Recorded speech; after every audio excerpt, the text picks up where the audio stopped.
कक्षा 9 प्रस्तुत पाठ हमारी पाठ्य पुस्तक हिंदी भाग 1 स्पर्श से लिया गया है।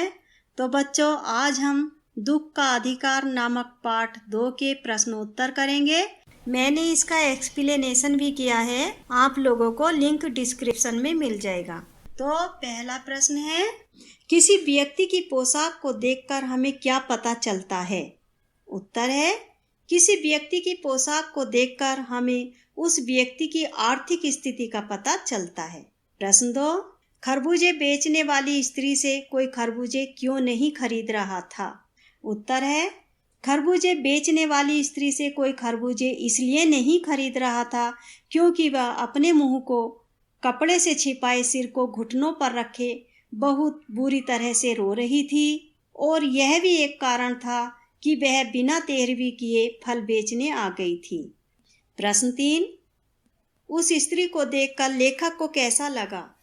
उत्तर है, उस स्त्री को देखकर लेखक के मन में व्यथा सी उठी और वह उसके दुख का कारण जानने के लिए बेचैन हो उठा। प्रश्न 4, उस स्त्री के लड़के की मृत्यु का कारण क्या था? उत्तर है, उस स्त्री का लड़का जब पके खरबूजे तोड़ रहा था तभी मेड़ की नमी में छिपे सांप पर उसका पैर पड़ गया था और सांप ने उसे डस लिया, जिससे उसकी मृत्यु हो गई थी। प्रश्न 5, बुढ़िया को कोई भी उधार क्यों नहीं देता? उत्तर है, बुढ़िया के बेटे की मृत्यु के पश्चात उसे कोई भी उधार नहीं देता क्योंकि घर में कोई भी कमाने वाला तो रहा नहीं था, इसलिए उन्हें पैसे वापस ना मिलने का डर था। निम्नलिखित प्रश्नों के उत्तर 25 से 30 शब्दों में लिखिए। प्रश्न 1, मनुष्य के जीवन में पोशाक का क्या महत्व है? उत्तर, मनुष्य के जीवन में पोशाक का बहुत महत्व है क्योंकि पोशाक समाज में मनुष्य का अधिकार और दर्जा निश्चित करती है। वह हमारे लिए अनेक बंद दरवाजे खोल देती है और कई दरवाजों को बंद भी कर देती है। प्रश्न 2, पोशाक हमारे लिए कब बंधन और अड़चन बन जाती है? उत्तर है, पोशाक हमारे लिए जब बंधन और अड़चन बन जाती है जब हम जरा नीचे झुककर समाज की निचली श्रेणियों की अनुभूति को, एहसास को समझना चाहते हैं। प्रश्न 3, लेखक उस स्त्री के रोने का कारण क्यों नहीं जान पाया? उत्तर है, लेखक ने देखा कि फुटपाथ पर एक अधेड़ उम्र की स्त्री फवक फवक कर रो रही है। लेखक उसके समीप बैठकर उसके दुख का कारण जानना चाहता था, लेकिन उसके समीप बैठने में लेखक की अच्छी पोशाक बाधा बन गई, इसलिए लेखक उस स्त्री के रोने का कारण नहीं जान पाया। प्रश्न 4, भगवाना अपने परिवार का निर्वाह कैसे करता था? दुख का अधिकार पाठ के आधार पर लिखिए। उत्तर है, भगवाना शहर के पास 1.5 बीघा भर जमीन में कछियारी करके अपने परिवार का निर्वाह करता था। वह अपनी जमीन पर हरी सब्जियां और खरबूजे जैसे फल उगाया करता था और उन्हें बेचता था। प्रश्न 5, लड़के की मृत्यु के दूसरे दिन बुढ़िया खरबूजे बेचने क्यों चल पड़ी? उत्तर, लड़के की मृत्यु के बाद उसके घर में परिवार का पालन पोषण करने वाला कोई नहीं था।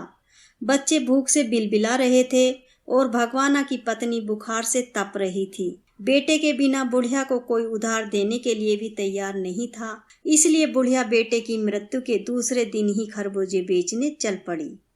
प्रश्न 6, बुढ़िया के दुख को देखकर लेखक को अपने पड़ोस की संभ्रांत महिला की याद क्यों आई? उत्तर है, बुढ़िया के दुख को देखकर लेखक को अपने पड़ोस की संभ्रांत महिला की याद इसलिए आई क्योंकि वह महिला अपने जवान बेटे की मृत्यु के कारण 2.5 महीने तक पलंग से ना उठ सकी थी और 15-15 मिनट बाद बेहोश हो जाती थी।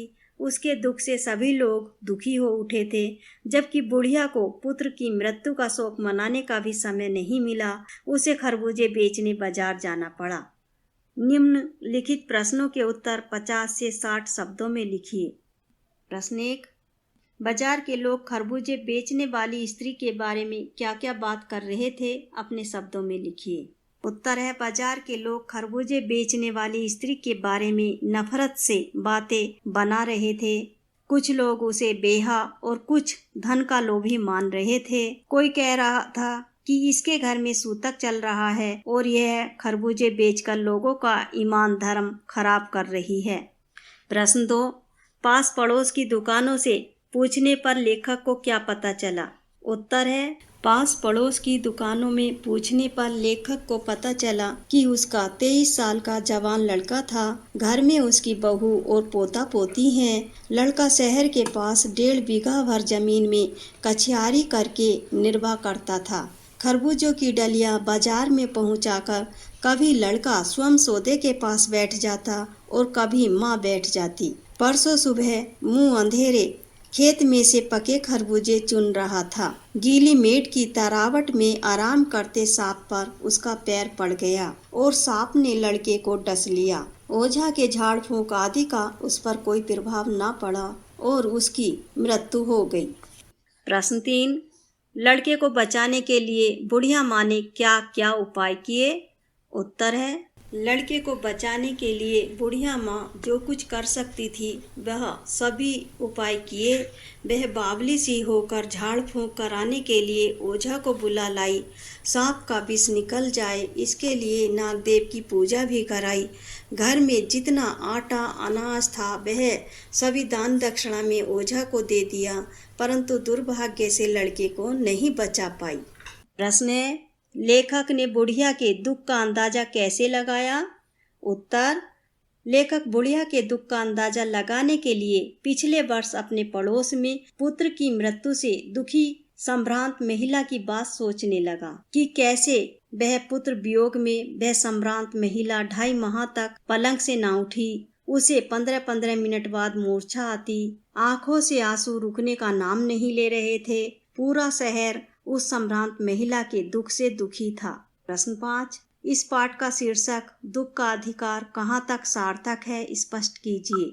उत्तर है, इस पाठ में लेखक बताते हैं कि दुख का अधिकार श्रेणी के अनुसार होता है। अमीर को दुख प्रकट करने का पूरा अधिकार है क्योंकि समाज में उसका सम्मान है, जबकि निर्धन लोगों को अपनी रोजी रोटी की इतनी चिंता और मजबूरी होती है कि वे अपने पुत्र की मृत्यु का शोक भी नहीं मना पाते।